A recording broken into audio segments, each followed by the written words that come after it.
That night, the snow fell heavier than in any winter the people of Wyoming had ever known. The flakes whirled through the wind, blanketing sky and earth, erasing every boundary between heaven and ground, light and shadow. The entire town of Jackson Hole seemed to sink into silence. Streetlights flickered weakly behind veils of mist. Pickup trucks lay abandoned at crossroads, and the wind howled through the empty alleys like the cries of wandering souls. At the far end of a mountain trail, where pine trees stood motionless like silent sentinels in the dark, a small wooden cabin crouched behind a crooked fence, almost buried beneath the snow. From its frost-covered window, a faint golden light flickered. The heartbeat of a fire, struggling to keep the world's cold at bay. Inside, Mrs. Evelyn Moore, 72, sat by the fireplace, wrapped in an old wool shawl she had knitted decades ago, when her hands were still quick, her eyes still sharp, and the house was still filled with laughter. On the small oak table beside her rested a faded photograph, a man in a firefighter's uniform with a gentle smile and steady eyes. Richard, her husband, who had passed nearly 15 years earlier during a rescue in a snowstorm. Since his death, the cabin had known only the sounds of wind, crackling wood, and sometimes the soft steps of Muffin, her 18-year-old cat, her last living companion. Her two children, Michael in Seattle and Anne in Boston, called every week, reminding her again and again, "Mom, please lock your doors tight. Don't open for anyone, especially on stormy nights." She always smiled kindly and promised to ease their worry. But some promises exist only until compassion speaks louder. Outside, the wind howled mercilessly. Inside, the rhythmic clink of knitting needles blended with the steady pop of burning logs. Evelyn looked up toward the fogged window and whispered to herself, "Dear Lord, keep safe all those out there. Don't let anyone be alone in this cold." She sighed softly, folded her knitting, and rose to add another log to the fire.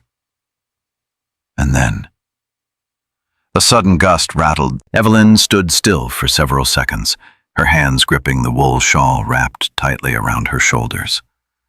The knocking came again, louder this time, more desperate, as if someone out there was fighting the storm to stay alive.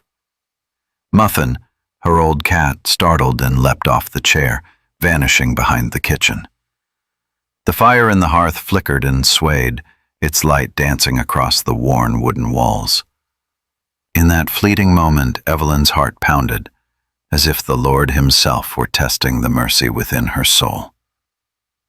She whispered into the dark, almost to herself, "Who would come out in weather like this?"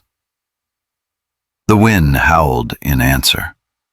Then came a third knock, deep, heavy, decisive.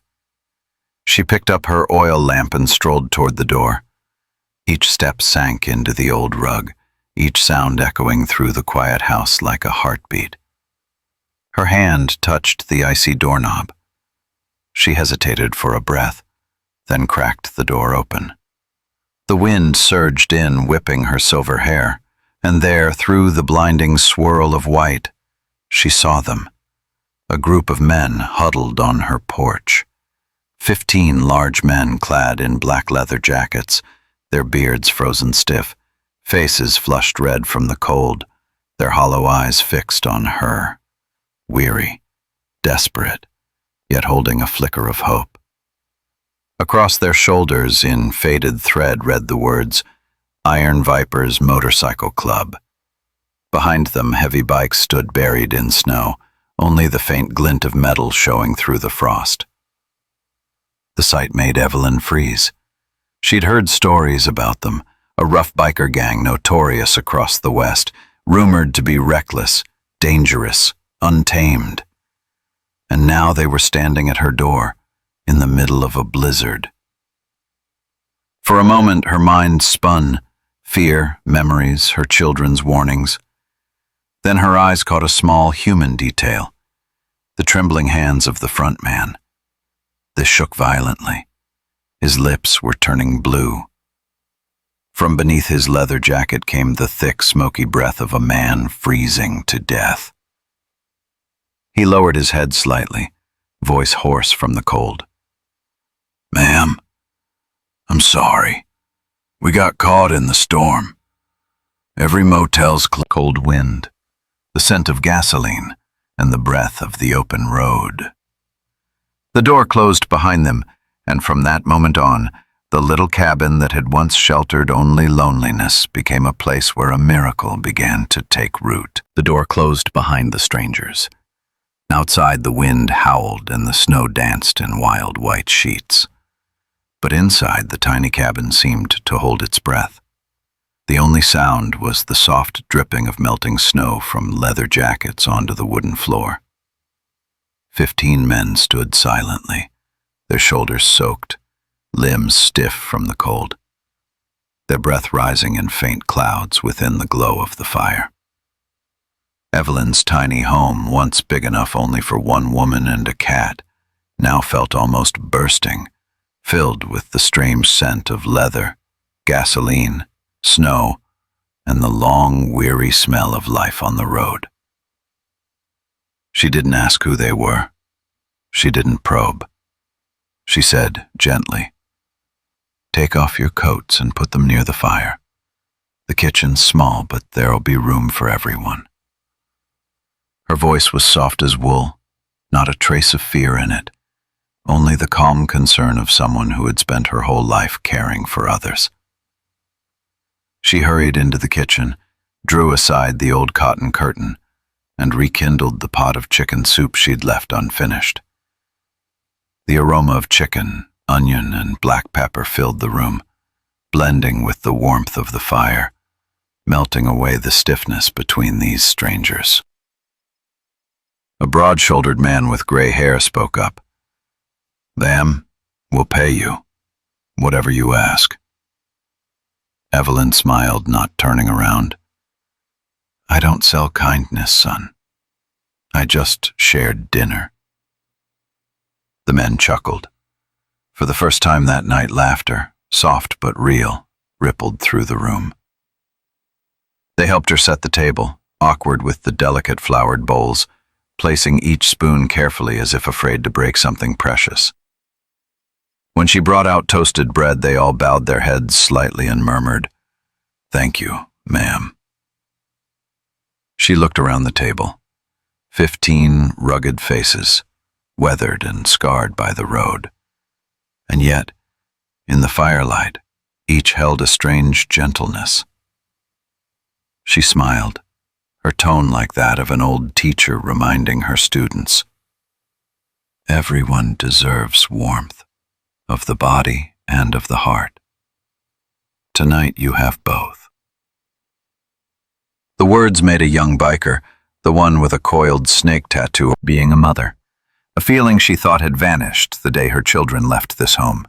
She leaned her head back against the chair, a faint smile crossing her lips, her heart swelling with a tender warmth, as though the house, long asleep in silence, had finally been awakened by 15 wandering hearts who had just found a place to rest. Dawn broke, its first light slipping through the veil of cold mist. The snow had stopped. The ground lay pure and untouched, blanketed by a new white sheet reflecting a strangely gentle brilliance. The town of Jackson Hole seemed to wake from a long winter's dream. Inside the cabin, the sound of the wind had faded, replaced by soft murmurs of human voices. The bikers stirred one by one, pulling off their blankets, rubbing their eyes, and freezing in place as they took in the peace around them. The fire was still glowing in the hearth, the faint aroma of coffee was in the air, and Mrs. Evelyn was standing by the window holding a kettle as the morning light caught her silver hair. A man spoke, his voice still rough from sleep. "You're up early, ma'am." She turned, smiling kindly. I rise with the light, and you've just woken up with life itself." The men laughed, deep and hearty, the sound filling the little cabin like the start of a new song. They helped her set the breakfast table. One toasted bread, another brewed coffee, and a third fetched snow water from outside. On the table sat only fried eggs, toasted bread, and a few slices of dried apple. Yet none of them had ever tasted a meal so simple or so good. A long-haired biker named Duke lowered his head and murmured, "I've slept in 100 motels, but nowhere's ever made me feel welcome like this." Evelyn only smiled, her eyes calm with the quiet wisdom of someone who knew both loss and kindness. A house doesn't need to be big, just warm. And warmth comes when someone's willing to sit and share a meal with you. When breakfast was done, they washed the dishes and packed their things. Outside, the sight took their breath away. Their heavy motorcycles half buried in snow, engines glazed with frost that sparkled under the sun. Some bent down to brush off the snow, others clapped their hands laughing, as if surviving the storm itself was proof of something more profound: the endurance of humanity.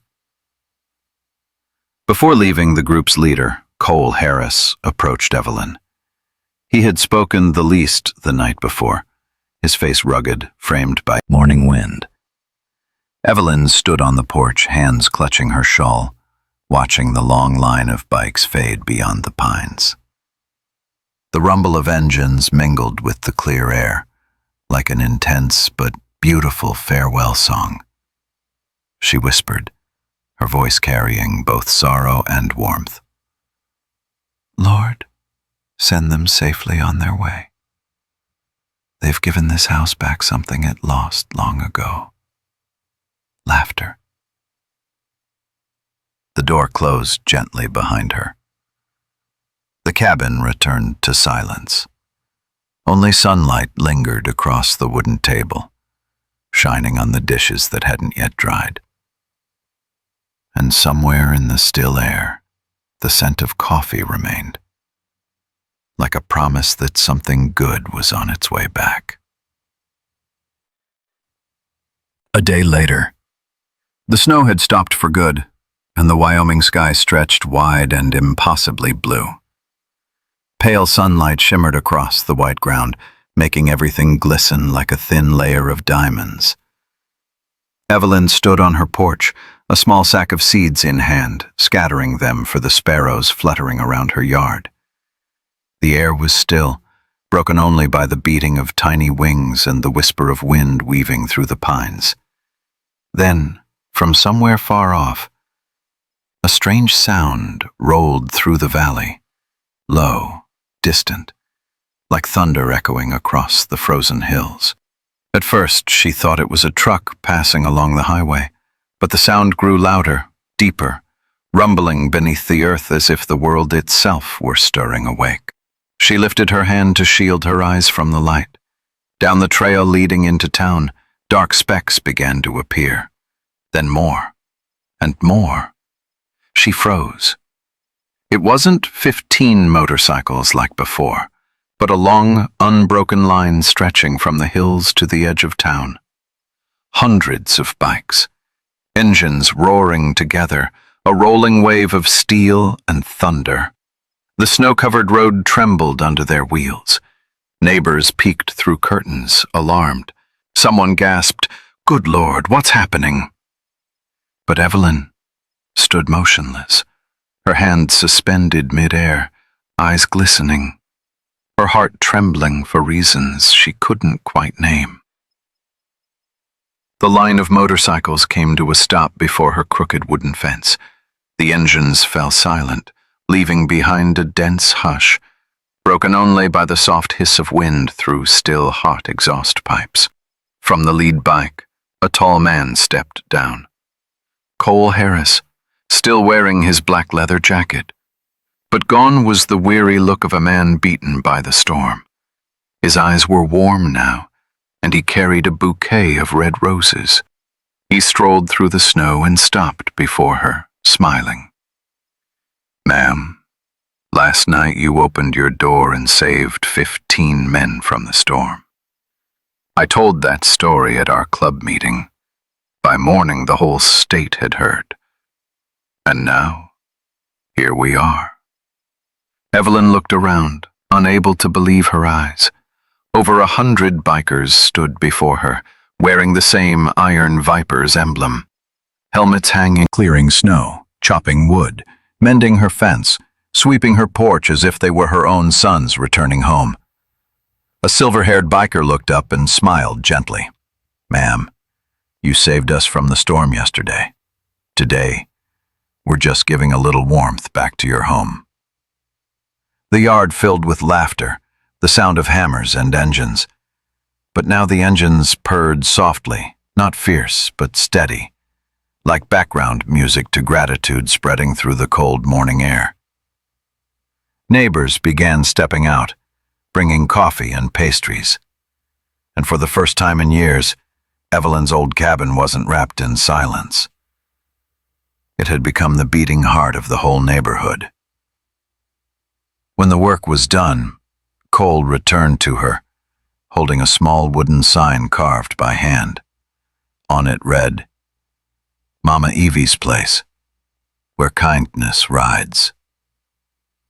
Evelyn traced the letters with trembling fingers, tears slipping down her cheeks. But her smile shone brighter than the snow itself. "You boys don't know," she said softly. "This house used to be so quiet. I could hear my loneliness. Thank you for bringing it back to life." Cole nodded. Then they turned as more than 100 riders started their engines in unison. The roar rose again, but this time it sounded like a hymn echoing through the pines. Evelyn stood in the yard, bouquet in hand, watching them ride away into the golden sunset. Their dark silhouettes growing smaller and smaller against the orange snow. The wind carried the scent of gasoline, pine, and something else. The smell of kindness. And in that moment she knew, goodness never disappears. It only waits for a door to open so it can return, greater, brighter, and warmer than ever before. As the engines of more than 100 motorcycles roared to life, the sound was no longer violent like a storm. It rolled through the valley like a symphony of humanity. White smoke mingled with the mist, and the slanting light of dusk glowed across sunburned faces. Men once branded as dangerous now wear the gentlest smiles of their lives. Evelyn stood in the middle of the yard, still holding the bouquet of bright red roses. She didn't know what to say. She nodded, her tear-wet smile shining like sunlight on snow. The leader, Cole Harris, walked toward her, his boots leaving deep prints in the white ground. He removed the black wool scarf from around his neck and placed it in her hands. "Ma'am," he said, voice rough but steady. "On the road, we call each other brothers. But after that night in the storm, we found ourselves a mother. From now on, you're Mama Evie of the Iron Vipers." Evelyn burst out laughing through her tears. "Mama Evie, huh? I never imagined I'd have 100 sons running on engines." The whole group laughed with her. Their laughter echoed through the pines, bounced off the mountains, and lingered in the air like a "thank you" whispered to the sky. A young biker stepped forward, his face still boyish. On his neck was a small tattoo. Lost, but searching. He said softly, "Ma'am, you showed us that kindness doesn't need fear. Maybe that's something life never taught us before." She replied gently, You don't need anyone to teach you that, son. If you didn't have kindness in your hearts, you wouldn't have stopped to knock on my door that night." The group fell silent. A breeze swept through, carrying the scent of pine and wood smoke. In the distance, the sun sank lower, painting the sky in flaming orange, turning the snow into a golden sea of warmth. Cole raised his hand. Every biker put on their helmet in unison. Engines ignited again, their deep rumble rising like a salute. A thank you spoken in the language of steel and wind. Evelyn lifted her hand to wave goodbye. The firelight in her eyes mingled with the sons of the wind, who brought it back to life. When the last silhouette of the riders disappeared behind the pine ridge, the rumble of engines slowly faded, leaving behind only the whisper of wind beneath the old eaves and the lingering scent of fresh roses on Evelyn's hands. The yard was bathed in the soft glow of evening light. The newly painted fence still smelled faintly of wood and color. The stack of firewood stood neatly piled, and the back door, the one that had creaked for years, now closed gently, like a lullaby. She stepped inside. The room was bright with sunset, warmer than even the fire in the hearth. Muffin lay curled beside the chair, purring softly, as if smiling too. On the wall, the wooden plaque was engraved with the words, "Mama Evie's place, where kindness rides," caught the last rays of the day. Evelyn stood there for a long moment. Her eyes were wet but serene, as if all those years of loneliness had finally been soothed by the warmth of human kindness. She sat by the fireplace, opened her old notebook, and on the first page was Richard's handwriting. Kindness doesn't need to be seen. It just needs to be felt. She read it softly, then whispered as though answering him. "And today, I felt it, Richard. Because sometimes, all we have to do is open the door." The fire crackled gently, its light flickering as if nodding in agreement. Outside, the wind had calmed, the snow had begun to melt, but across the white ground remained hundreds of tire tracks like veins running through the town, proof that once compassion starts its engine, it never truly stops. Mama Evie's story isn't just about one night in a blizzard. It's about the doors we often keep closed, out of fear, out of doubt, out of past wounds. But maybe, only when we dare to open them, we'll see. Not everyone who knocks is in danger. Sometimes it's kindness, finding its way back. There are still things in this world so simple we forget their power. A bowl of hot soup, a roof to share, or just a quiet voice saying, "Come in."